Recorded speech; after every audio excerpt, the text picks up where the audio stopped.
next week is our last week of class. How's everybody feeling? Good? So good. You enjoy the class? I had the regular one, and then I got the pros. The stuff's helpful at all? Interesting. I don't know what I still don't know what. Could be in what way? They took them, but they didn't charge them. They are in their day. So if someone took them, I would have seen. So you use it to your advantage, right? Or you're gonna be on business and stuff like that, right? They say Negotiations, body language, like in the area knowing what like, people want, right? So they have Emotional to- intelligence. So who's going to major in psychology now? 1, 2. Do you know what you want to go into? Me? Yeah. I don't know. Not yet. What about you? I want to be a psychiatrist. A psychiatrist. Okay. Who else? Who's going into psychology? What do you want to do? Yeah, Psychiatrist. you want to deal with crazy people. Why psychiatry? For you too. For me, I've always had like an interest in it. Like when I was younger, like I knew I wanted to go to the medical field. Like as I got older, I started doing research. Like what do I want to do? And in psychiatry, just I connected with it. So it was just I could see myself doing it. Okay. And how about you? Why psychiatry? Crazy. Why do you want to go to psychiatry? So anyways,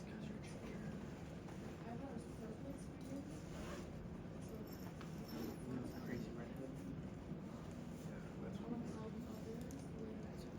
Yeah. Okay.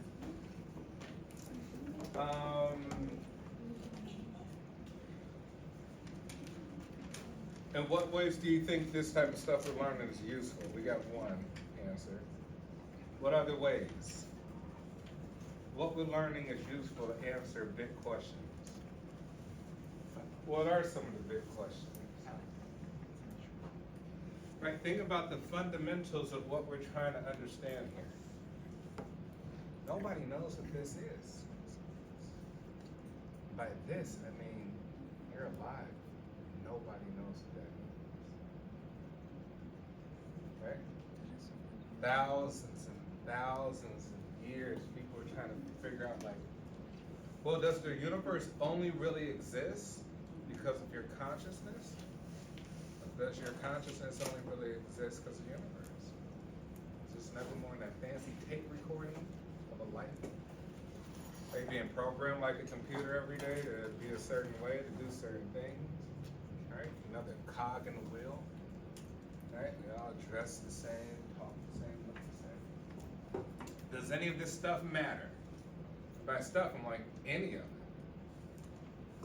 What's the point? Get a degree, make money, travel across the world, start a family, die. Okay.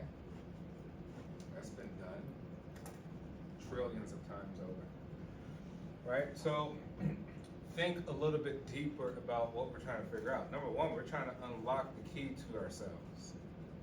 Right? Yeah, so focus on other people. We're trying to figure everybody's disorders, their personality, why do people do this, why do people do that. Most importantly, you try to figure yourself out, right? This is the main reason to go into the field.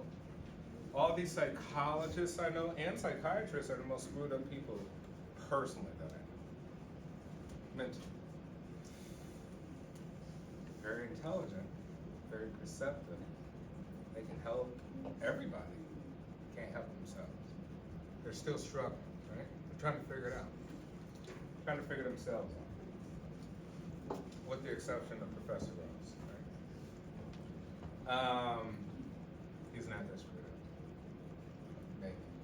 But, so we're trying to figure out ourselves, most importantly. And we figure out ourselves, we're able to conquer anything. Because the main struggles in life happen with self later. Yeah, you get the degree, the money, the travel, but then you hit these roadblocks and you realize most things don't cut it. Get the car, a year later, you're like, it don't satisfy me. Get the wife, get the children, get the house. still dissatisfied. Travel across the world, dissatisfied. Make $1 billion, somebody go kills themselves. Put $1 billion in the bank. So you're like, well, what is this all about, right? What are we trying to get to? Nobody knows, right? The point is for us to, as critical thinkers, as students, as academics, is to push the needle to take it further. Like, hey, what are we missing? We're missing something, right? Maybe we're missing something obvious. And maybe somebody figures out the equation to existence. What is this all about, right? Why do we do it? So stuff to think about. And remember, this is all rooted in philosophy because psychology does really stem from philosophy, right?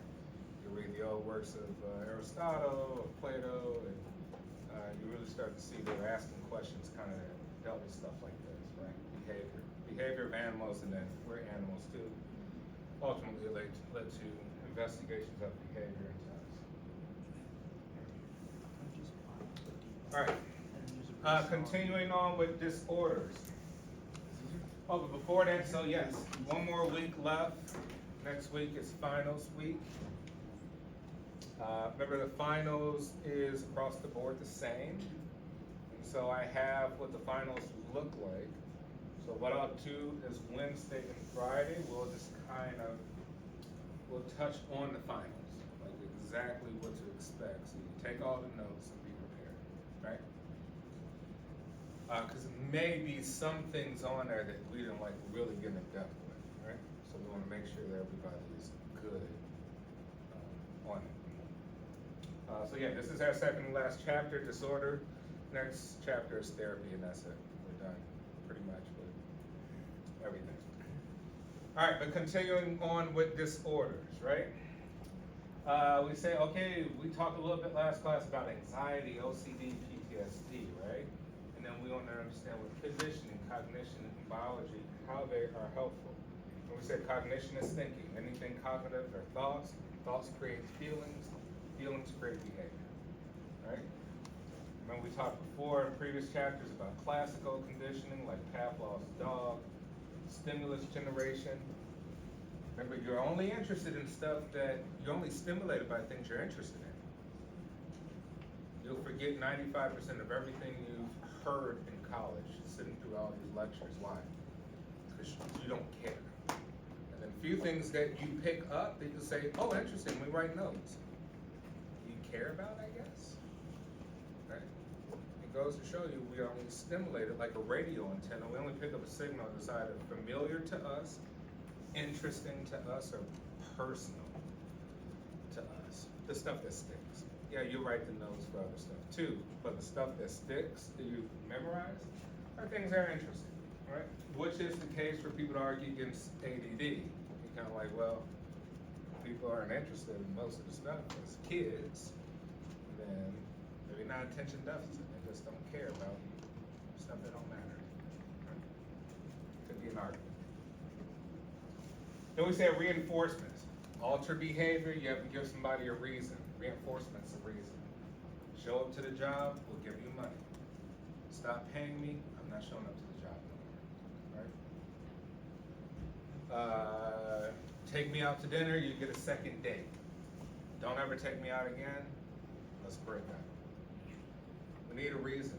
Everyone needs a reinforcement. Right? Clean up your room, you get some extra money, or you be able to stay out there or something. Don't do it, then you don't get that, right? You need to be reinforced. Positive, remember we said adding something, give somebody something. Negative, take it away, it'll change their behavior. And then we talked about cognition with thoughts and memories, right? And interpretations and expectations.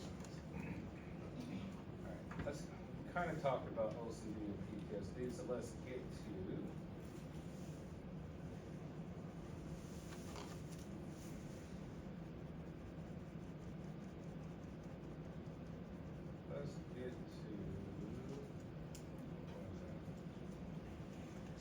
personality disorders.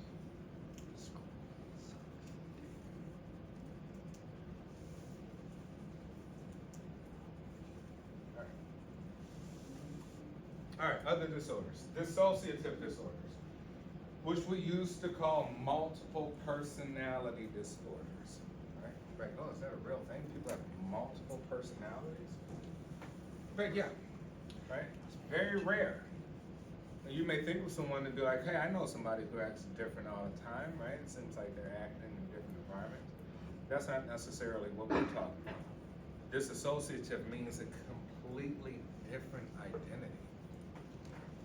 To the degree that, say, an example, one part of your personality can see good with no glasses. The other part of your personality needs to wear glasses. Right, that's pretty extreme. Part of that brain is, one part of your brain, switch it on and you can see perfectly. And you're back to this other personality and you can squint your eyes. Like that, it's crazy. Maybe that's crazy. But it's very rare, right, in which conscious awareness becomes separated, dissociated from previous memories. You may have experienced something and now you completely disassociate or separate yourself from that, usually because of trauma.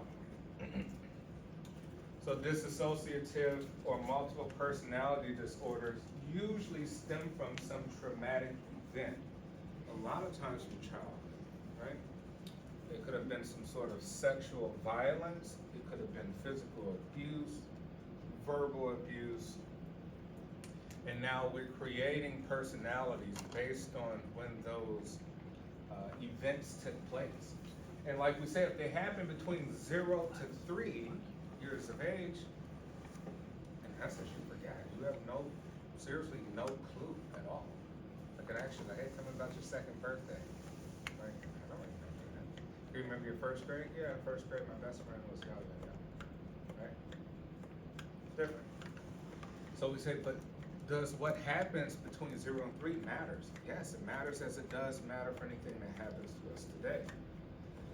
But unfortunately, a couple theories on why we don't remember 0 to 3 years old, right? First 18 months of life.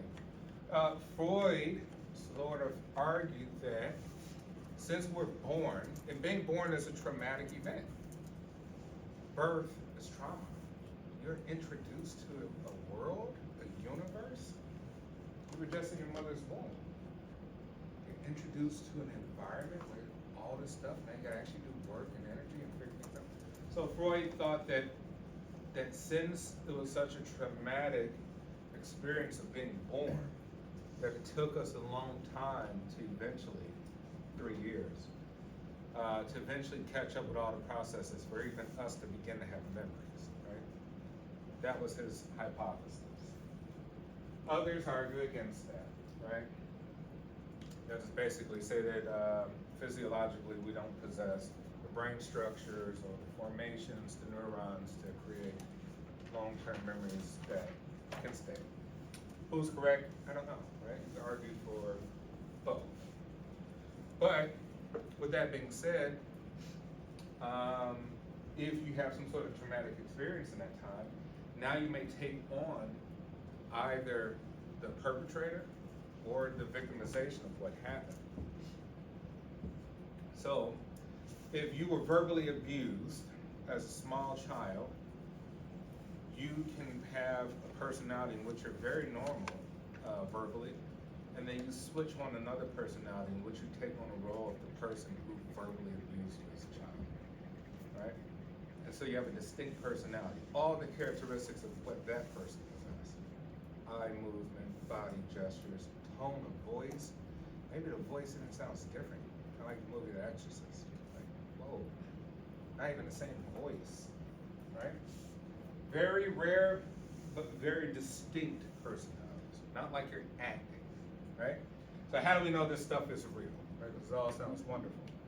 Well, they've done several research studies in which they hooked people up to brain scanners, right? And they looked at actors. So they would give actors scripts and say, hey, play this role real quick. Let us monitor your brain activity. So you could clearly see the amount of energy, mental energy and effort the actors would take to play a role, to become someone else, right? And then we would do it for other people who we thought maybe had the disorder, and you would see that there's very little activity. They're not active. They're not expending any mental effort or energy, or very little, right? They're genuinely somebody else. So yes, we even got something called fugue state. Now, fugue state is when you forget your primary identity. Because with multiple personalities, or we're saying disassociative here, you can have, I don't know how many you can have. You have quite a bit, right? Usually it's a few. But sometimes you lose your primary identity. You forget who you are. There's been several cases of people literally like leaving their jobs and their families who they've been with for 30, 40 years, wife, children, good jobs, houses, leaving and forgetting who they are and completely starting a new life and forgetting who they are. Eventually they have to be found out who they are, right? And brought back. Because really one of the other personalities would have taken over at that point. And now that one's the primary, right? So the primary, which was originally the primary, is forgotten. So very rare. It's a very rare disorder, but it happens. Now back to our memories, thoughts, and experiences. Remember I said we take on the personality of whoever traumatized us or the experience. So some of the research has shown for those who've been bullied, say like 5-year-olds who's been bullied in pre-K or kindergarten, I would say. They were bullied by maybe 3rd graders, 8-year-olds, right? And they absolutely hated that feeling and that fear of going to school and being bullied by this older person. Older means this 8-year-old child. That they typify the same behavior as the 8-year-old kid. But they're 40 years old. So in those personalities, they become that 8-year-old boy who bullied them. Unfortunately, they're 40 years old. Same tone of voice, same mannerisms as an 8-year-old child, right? So it usually happened from concrete sort of areas of trauma that we've experienced. So to classify, we need 2 or more distinct identities. Anyone here knows anyone who they think have multiple personalities? No? Now some will argue that bipolarism, right? You think of maybe like Kanye West or something, right? And you literally ask the question like, well, which Kanye are we getting? Maybe that's a real thing. Like, which one? Maybe it means it's uncontrollable, right?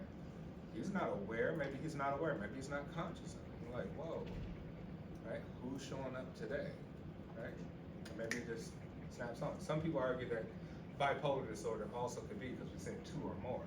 Clearly, you have a primary personality and then you just fly off the handle.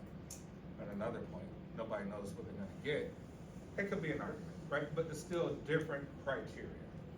Totally different. Now the argument would be that Kanye's tone of voice is still Kanye. You can hear him, you might hear that's Kanye. Here we're talking about a different voice altogether. Literally, you can't tell who's talking. Right? Different physiological sort of manifestations that happen. Uncontrollable at that too. All right, could dissociative identity disorder be an extension of normal capacity for identity shifts? No, remember we said it's not just, because we all do express a different personality depending on who we're around, right? I mean, you guys may have student personality here, but when you go at your friends, conversation is completely different, right? They know there's somebody completely different than this calm, collective student that we're all pretending to be. But that doesn't mean you have an identity disorder. It just means you just know your environment, right? You just navigate your environment. You know when to be chill, you know when to be have fun or whatever.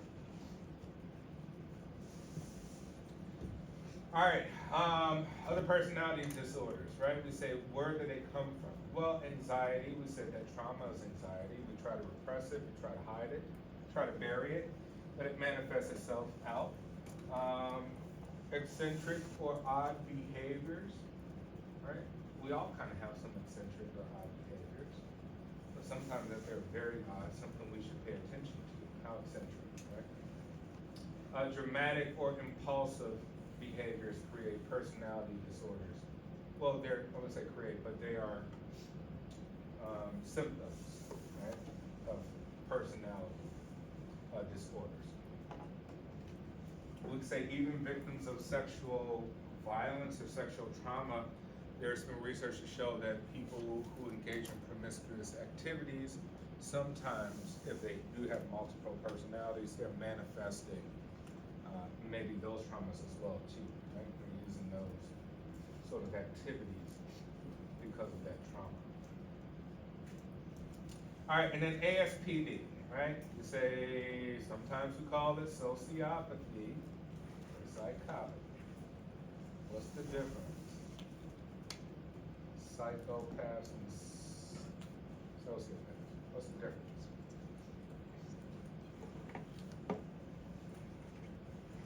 Any psychopaths in the classroom? Going once, going twice, psychopaths? Any sociopaths? Sure. Alright, I don't wanna see anybody on the FBI's most wanted list.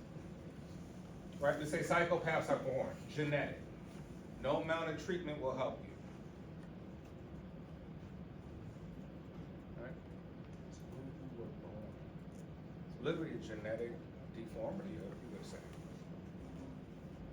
Particularly known like the limbic system, which controls emotion, the amygdala, things of that nature. We would say you do not have an actual emotional response, right? Sociopathy, you would say, well, it's nurtured, right? It happened. Maybe you grew up completely healthy, but at some point, your environment caused you to be nullified. It happens. So here, for example, if you drive around, you're like, oh, don't go to that neighborhood. Like, why? Well, it's a very bad neighborhood, right? What do you mean bad? It's a lot of bad people. Like, well, I wonder why is it so many bad people in one little environment, one neighborhood, right? But why are they bad? Like, don't they care? Don't they have emotions? A lot of them don't. How is this possible? There's so many sociopaths in one little area. Quick answer is poverty. Right? If you're poor, you have to survive. If you have to survive, usually it's gang-ridden, infested areas, selling drugs, carrying guns, fighting, aggressive, no sign of weakness, etc., etc. You do that long enough, you'll nurture a bunch of sociopaths, people who literally just do not care. They don't have an emotional response like you would to an average situation. Dangerous, very dangerous to society. For you quote unquote normal people, right? You would say there's stuff you wouldn't do. And for them, they're like, there's nothing I wouldn't do. Very dangerous. These people are at the top of society though. So you say, hey, I want to be CEO, be president. I'm like, really do? Like, yeah, if you don't possess that characteristic, partially, of not caring, probably not gonna you'll get to where you need to be, but you probably wouldn't want to be in that position. I don't know if you feel comfortable sleeping at night and you just nuked an entire village, killing 35,000 people, and then you go get a beer and go watch your favorite TV show, right? Average person will be able to handle that, right? So you need certain people. But you say, well, do we need Navy SEALs who are gonna cry before they go into battle to protect us? No. You need sociopaths. Right? People who are there to just get the job done. They have no emotional response other than the objective that they've been given. Want to be hired by the CEA to assassinate presidents and take out people in foreign territories with a fake mustache, right? Change of dialect, et cetera, et cetera. You're not the average person, right? So the CIA recruits sociopaths. And these people are highly intelligent. They're intelligent. It's kind of easier for them to have the intelligence because all they are really is just witnesses to everybody else's emotions, and they have none of their own. So they just look at people as a gang. They're like, oh, I can easily trigger something. Oh yeah, this person get upset about, right? Manipulative in relationships. So if you find yourself in a romantic relationship and you're like, hey, I think this person's a psychopath or a sociopath, you're doing yourself an extreme disjustice. Like this person will ruin your life before you even know it, right? Why? Because they recognize it's a gang, right? And they probably are acting. If they show emotions, and we know they don't have them physiologically, we know it's an act, right? They become very good. They're probably the best natural actors, better than any actors trained out there, right? So yes, at the top though, don't forget that. If you want to be president, vice president, senator, congressman, mayor, governor, CEO, right? Whoever's. You got to be quite comfortable with saying, hey, you're fired to 40,000 people laying them off and they lose their houses and cars. You go get on your private jet and your yacht. It's not for everybody. Okay, so we say yes, we call them sociopaths and psychopaths. Know the difference. Lower emotional intelligence to themselves, right? I would say high emotional intelligence to others, right? Because they have an advantage. The advantage is not having an emotion. Very impulsive behavior. They don't think, risk versus reward type of deal.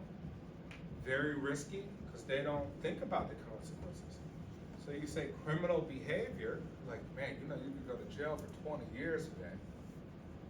Average person, man, I don't want to risk that, right? This person be impulsive, man, yeah, I'll look at that. Let's go rob the bank real quick, right? Carjacking, murder, all sorts of things. So very dangerous, right? We call it antisocial because it goes against social norms, right? So here we got the average of social norms, how we all are expected to act, rules to follow. No, these personalities do not respect rules, and they do not respect rights of others. So they'll violate your rights. They don't care about your rights, right? All right, so we say genetic influences, right, to some degree. And that can even be genetic influences with sociopathy too. Because remember we say, in order for you to have, let's say you have a very bad habit, right? You have an addiction or a habit. It's not going to happen for everybody, even if they've been exposed to the same substance.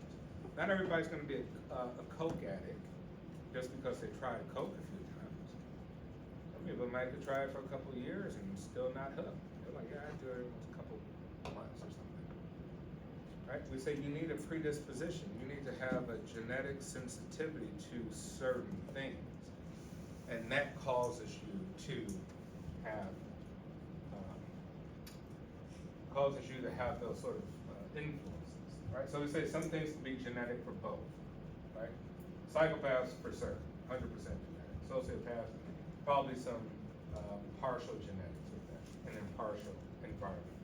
Brain structure, maybe you've had some sort of deformities at birth, things that may have impacted the amygdala, things that may have impacted the limbic system, and now you just honestly just can't feel them, right?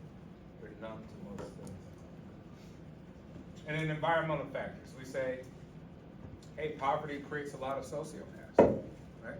Poverty creates a lot of criminals, right? That's what it does.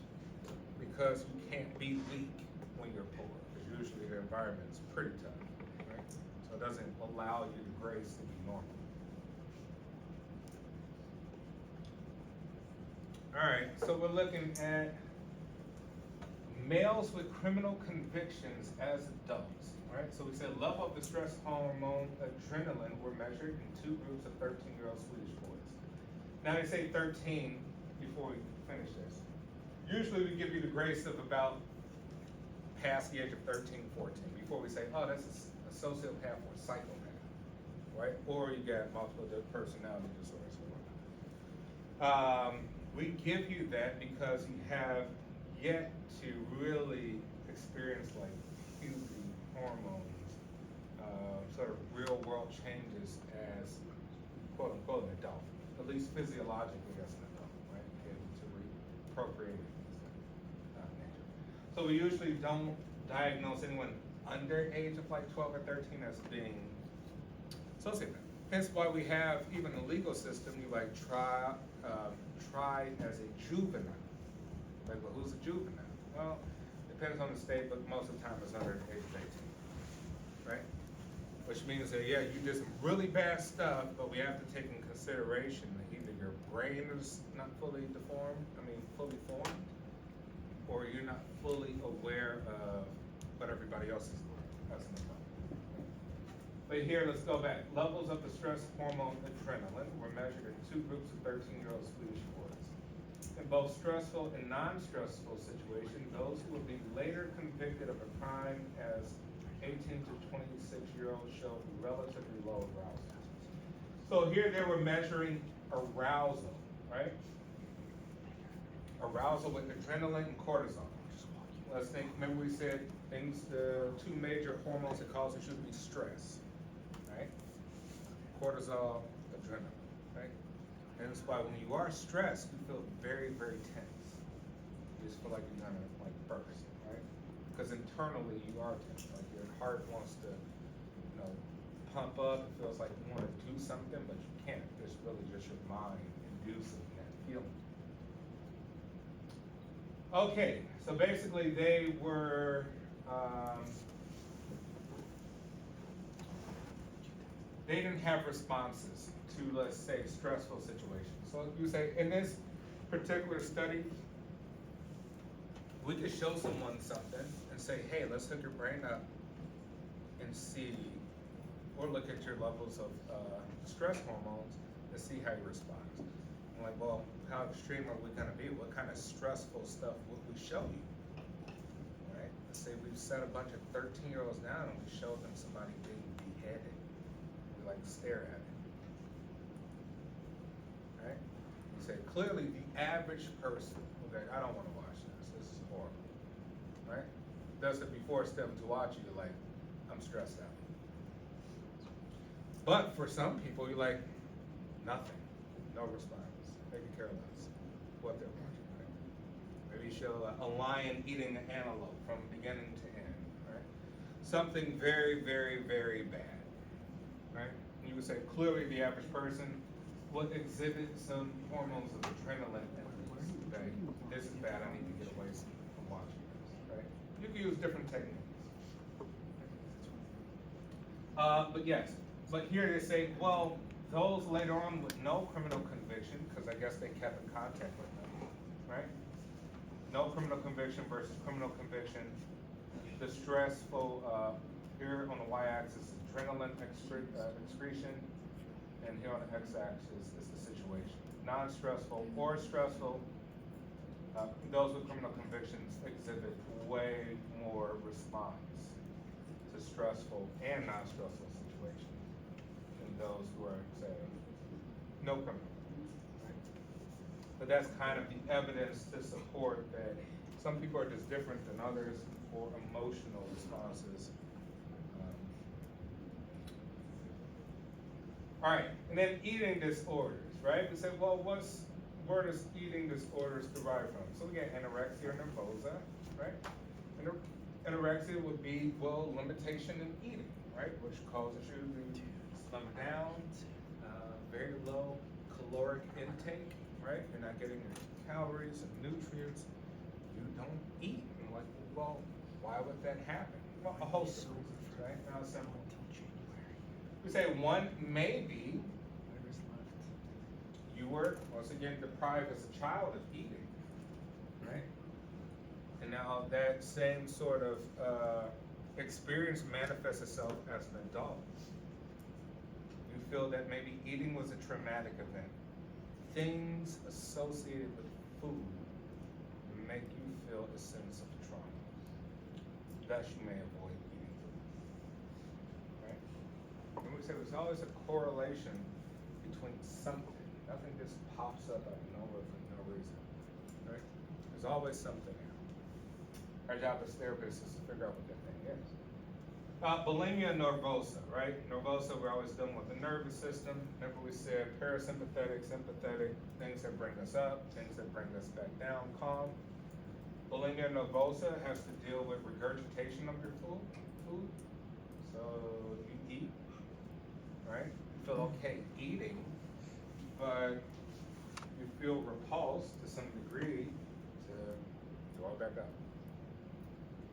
Or you're trying to maintain a figure, and thus you say this is a strategy to maybe get out the nutrients that you need in some way, and regurgitate the rest.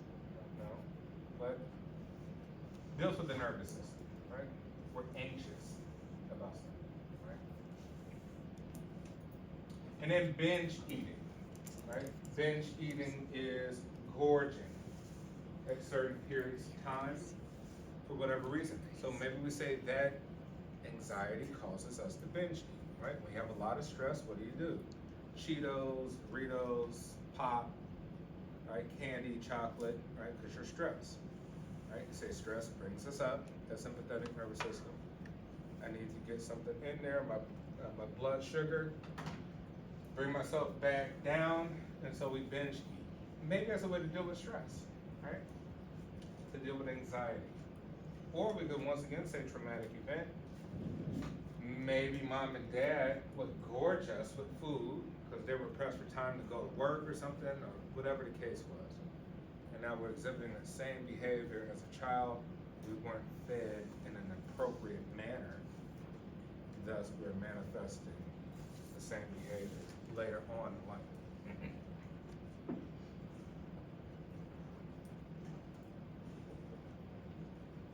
All right, so last week say factors, family, environment, and characteristics. So we talked about that. Maybe there's your family, right? Heredity. Cultural and gender components. Maybe within your culture, especially here, well, not anymore, but back in the day, the slimmer you were was always perceived as more attractive, right? So a lot of people, especially women, were perceived like, I have to keep this figure because this is my self-worth and value. Thus, how do I do it? Just won't eat, right? Throw it up, right? So cultural and gender components, right? There could be a lot of components on that. Peer effects. We're always sort of, whenever we enter any group, we're always subconsciously competing, whether you know it or not, right? Subconsciously. We're always competing. We're always trying to outdo one another in some way.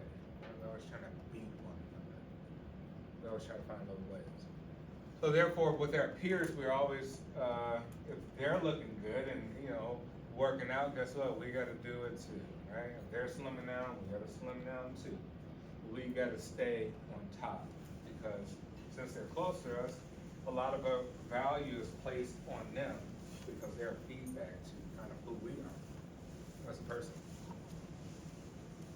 And immediate influence, the big one, right? Instagram, Snapchat, TikTok, you go and look, everybody looks marvelously wonderful, everybody's perfect, and we all just want to wish upon a star that we're perfect like them, right? The logical thinking, right?